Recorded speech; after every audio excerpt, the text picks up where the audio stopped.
আমি অনুরোধ করছি তারেক রহমান সাহেবের কঠোর বার্তার মাধ্যমে আমরা জাতীয় দল পরিচালিত হচ্ছে।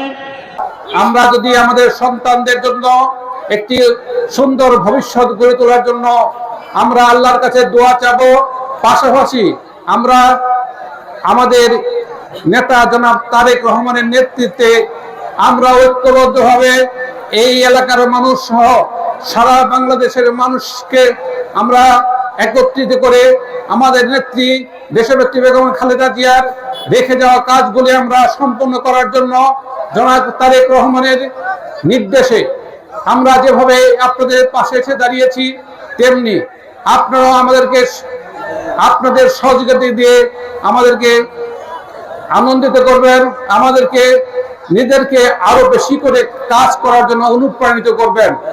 এটাই আমাদের আপনাদের কাছে চাওয়া।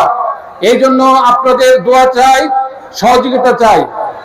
আপনাদের আগামী দিনে আপনারা আমাদের পাশে থেকে এই কাজগুলি করতে আমরা আপনাদেরকে সহযোগিতা চাই।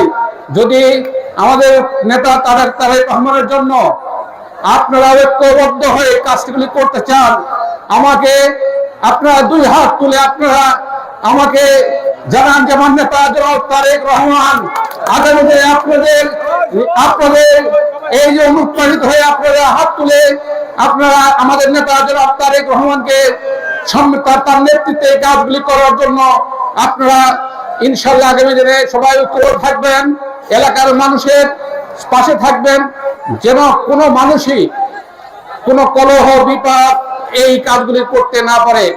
আমরা এলাকার মানুষের যে কোনো কাজ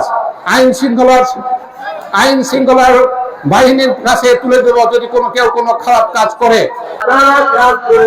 যে পরিবারের প্রতি আপনি খাস রহমত আর বরকত নাযিল করে দিন।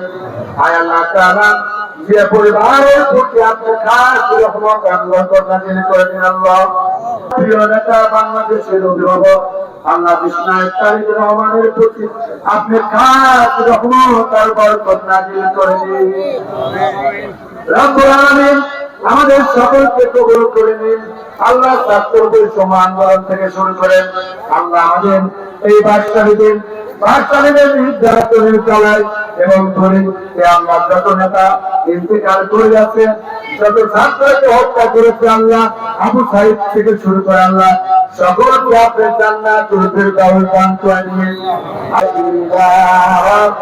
ইল্লাল্লাহু মুহাম্মাদুর রাসূলুল্লাহ।